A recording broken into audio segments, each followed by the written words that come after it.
Officials declare a state of emergency in Paris after attackers opened fire and set off bombs in multiple locations. By far and away, our clear-cut #1 choice as the head football coach at the University of Missouri is none other than our new head football coach, Gary Pinkel. A career spanning 15 seasons with Mizzou, MU head football coach Gary Pinkel announces this will be his last.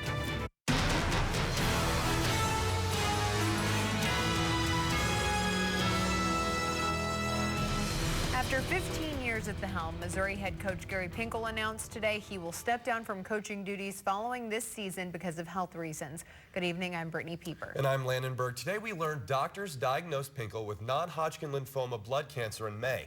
KMUH's Phil Bergman is live outside Faurot with a look at what's next for Pinkel and the Tigers. That's right, Marissa and Joey. Now, we had a sense Gary Pinkel... Usually right now on a night like tonight, the day before a Mizzou football game, we'll be outside the stadium previewing the Tigers game the next day. In this instance, it would be against BYU, but as you're all well aware by now, this week is unlike any other week in recent Mizzou sports history. Now, back in May, Coach Pinkel did meet with Athletic Director Mack Rhoades and let him know about his diagnosis, and then following Mizzou's bye week, Coach Pinkel did tell Rhoades that he would be stepping down following the season. The Tigers are currently right now in Kansas City preparing for tomorrow night's matchup against BYU at Arrowhead Stadium. After the game, Coach Pinkel will talk to the media for the first time, and this will be also the first time that players will talk to the media since the Jonathan Brown hunger strike that took place over the past 2 weeks. During his time at Mizzou, Pinkel did become Mizzou's all-time winningest coach and currently has 117 wins for the Tigers. Now, Mizzou Athletics is also paying a little tribute for Coach Pinkel tonight. If you look up behind me here outside of Faurot Field, they have lit up the video board to say thank you, Coach Pinkel, and inside Faurot Field on the bigger video board, there is also a thank you message for the Tigers head coach. Reporting live from Faurot Field in Columbia, Phil Bergman, KMU8 News. Coach Pinkel's announcement has students and local residents voicing a variety of opinions. KMU8's Louis Kaczmarek has some of the reactions today. Yeah, Brittany, from students to former football players, it seemed everyone had something to say about Gary Pinkel's retirement announcement. I was downtown gathering those reactions from fans today. There was a heavy feeling of worry among most of the people I spoke with. They say they hope the team can stay on the successful track Pinkel helped create after the team came to the SEC. But some say the legacy of the head coach will be a hard one to follow. He's the winningest coach, right, in MU football history, right? So I think that means something, and that he is for sure an important leader for the football team, I think is quite clear. I mean, coaching staff, no telling who else is going to resign after Gary Pinkel. So we got to just pick and choose. I mean, we just got to work together. And football fans weren't the only ones shocked by the news. KMU8's Paxton DeBlasi was at Mizzou Arena talking to basketball fans to get their reaction on Pinkel's decision to step down. It's so nice. He cares about everyone that works in the program, cares about everyone that plays for the program. He's hands down one of the nicest guys I've gotten a chance to meet with, and that's why it's even harder for this to be happening to him. It really hit me. I thought, wow, you know, this is pretty devastating. One thing everyone we spoke to agreed on was that they wish the best for the head coach's health. Thank you, Louis. As we said, Coach Pinkel has been leading the pack of the MU football team for 15 years now. KMU8's Chris Trevino takes a look back on the career of a coach who changed the football fortunes at Mizzou. After 15 years at the University of Missouri, Gary Pinkel is resigning as head coach of the Tigers at the end of the season. Pinkel was diagnosed with non-Hodgkin lymphoma, cancer of the blood, in May. After consulting with his family in late October, he decided this would be his last season coaching. In 15 years, Pinkel transformed the Mizzou program to respectability and led the Tigers to 10 bowl games, with an outside chance at one more. Along the way, he passed Missouri legend Don Faurot for most wins as head coach of the Tigers. He has 117 Missouri victories. Maybe his biggest achievement was the success and stability he found as Missouri changed conferences from the Big 12 to the SEC. 2012 was Missouri's first season in the SEC. The Tigers struggled, but Pinkel, true to form, didn't make drastic changes, sticking with his coaches and players. In 2013, the Tigers had a breakout season, winning the SEC East and leaving themselves one win away from playing for the national championship. Mizzou made it back to Atlanta again in 2014 as back-to-back SEC East champs. Now he will finish his career coaching the players whom just last Sunday he supported during their call for the removal of the University of Missouri system president. Now Pinkel looks for support from those same players as Mizzou tries to reach another bowl game in his final season. Pinkel says he is currently in good health, but he wants to spend his time fighting the disease while surrounded by his family and friends. Happening right now, officials declared a state of emergency in Paris after attackers opened fire and set off multiple bombs in multiple locations. Police killed some of the attackers, but they're still looking for more. CNN's Mary Maloney has a look at what's happening right now in France. When I went on the streets, I've seen 20 to 25 bodies lying on the floor. Police say gunmen armed with AK-47 style weapons stormed at least 2 restaurants and opened fire, killing multiple people. We know that there's a lot of casualties. Around the same time, police say explosions rocked a stadium during an international soccer match. At least 2 blasts were heard. France's president watching the match had to be whisked to safety while people inside the stadium scattered. French media also says several gunmen took dozens of people hostage in a concert hall. Now, with the country in crisis, investigators are working to find the motivation for murder. It looks like terror attacks, and it could be the worst ever in Paris. As terror groups take to social media to celebrate the attacks. We're going to do whatever it takes to work with the French people and with nations around the world to bring these terrorists to justice and to go after any terrorist networks that go after our people. I'm Mary Maloney reporting.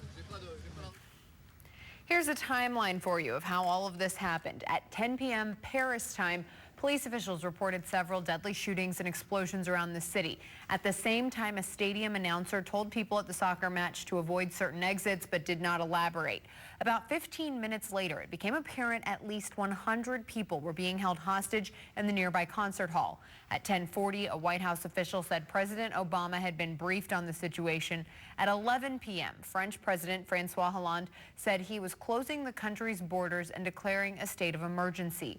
At 11:35, officials confirmed security forces had launched an assault on the Paris concert hall where hostages were being held that ended about half an hour later. Right now, police say the attackers in Paris are dead. Earlier today on MU's campus, concerned student 1950 held a march in response to this week's events. KMU8's Anissa Budeman was there, and now she's in studio with more on what happened today. Concerned Student 1950 held a march to continue the fight for racial justice. The march started at the Black Culture Center at noon. The group walked through Greektown and ended their march in Jesse Hall. A member from the group says the march was held because there are still 8 demands the school has not met. She says increased police presence is a great first step, but the message of the march is clear. They are not done. Letting campus know that we're still here, we're not done. A lot of people think that since Wolf is out, we're supposed to be done and be satisfied, be complacent, but that's not going to happen. There are still things that need to be done, and we're going to continue to fight until they are done. One of the biggest things Branch says needs to be changed is a move toward shared governance, to have a student voice in campus decision-making. The events from last week are being addressed with prospective students when they come to MU for campus tours. KMU8 News talked to a high schooler and his mom after one of those tours today. He says recent events have not changed his mind and he is still passionate about the school. Tour guides told them the protest showed students trying to change their school for the better. They talked about how it kind of showed initiative by the students to, out of love for the university, to try to make a change instead of just throwing the towel and let things be. We reached out to university officials to find out if they expect recent events to affect admissions, but we did not get a response. A bizarre story out of Boone County. The sheriff's department says motel employees were convinced to break out windows after a prank call. Boone County Fire was called to the Budget Inn for a fire alarm and possible explosion. Employees told them that someone called, said there was a gas leak and that they needed to break the windows. Police say employees broke out 2 ground floor windows, but after an investigation, firefighters found no gas leak, fire, or injuries. The sheriff's department is now investigating, but they have no suspects. The Columbia Regional Airport had a busy month. COU had over 12,000 passengers this past October. That's a new record. City of Columbia marketing specialist Teresa White says the increase of passengers is because of more flights to 2 large airport hubs and airport facility improvements. The airport has 3 direct flights to Chicago and 2 to Dallas every day. It really meets the needs of a lot of travelers around the area. They are just installing a snack bar and a new restroom down there, so those amenities are really making COU a great destination for local travelers to use. The airport expects to set another record for the year by serving a total of 62,000 passengers by the end of 2015. Let's check in with Tori for a look at your weekend weather. Thanks, Brittany. It's going to be a pretty great, clear, and cool night for us tonight. If we take a look at our satellite and radar, still continuing to scan very, very clear skies of mid-Missouri this evening and throughout a better portion of our weekend as well. Now, winds are right now out of the south here in Columbia at around 7 miles per hour. That's actually going to help usher in some of that warmer air to us as we head into Saturday. So right now it's looking like a pretty clear and dry weekend, but we are behind our average rainfall totals for both the month and all of 2015, actually almost 3.5 inches behind for the entire year. But I think we have a pretty good chance of making that up throughout the entire week this week. I'll let you know when those rain chances are coming up in just a little bit. Thanks, Tori. Missouri teachers band together in Columbia to push for changes in schools across the state. Teachers across the state met in Columbia to support change. About 700 teachers for the Missouri Teachers Association came together as part of an annual convention to pass new resolutions. Some of those resolutions include districts setting aside rooms designated for new moms to breastfeed and pump. We want the school districts to come up with a reasonable place for the women who are in this situation to have a place to meet the needs of their children by pumping their breast milk. Some other resolutions MSTA passed include districts adopting a policy on gender expression and identity and having learning standards be in place for at least 7 years before changing them. The Boone County Commission finalized an award of $900,000 for mental health services last night. The money comes from the Children's Service Fund and Community Health Fund that are supported by a voter-approved quarter-cent sales tax. 3 of the recipients are the Boys and Girls Club, Phoenix Programs Incorporated, and the Family Health Center of Boone County. Chickens can be a valuable friend to farmers, but now a Moberly family is fighting to keep them in their backyard. Welcome back. 10:15 is your time. It was a beautiful start to our weekend here Right now, on our it looks Friday. like the weekend's pretty dry for us. All right. Thanks, Tori. Thanks. Would you keep a chicken as a pet? A Moberly family is plucking up a storm with the city for the right to do so. That's coming up at first. Here are your lottery numbers. Farm animal or family pet? A debate over where chickens should live now divides the city of Moberly. KMUH's Derek Brizendine tells us why some locals are trying to bring a little country living into their neighborhood. Joni Hollis and her family have raised chickens at their... Derek Brizendine, KOMU8 News, Moberly. Sanders says the city is working to draft a possible new ordinance.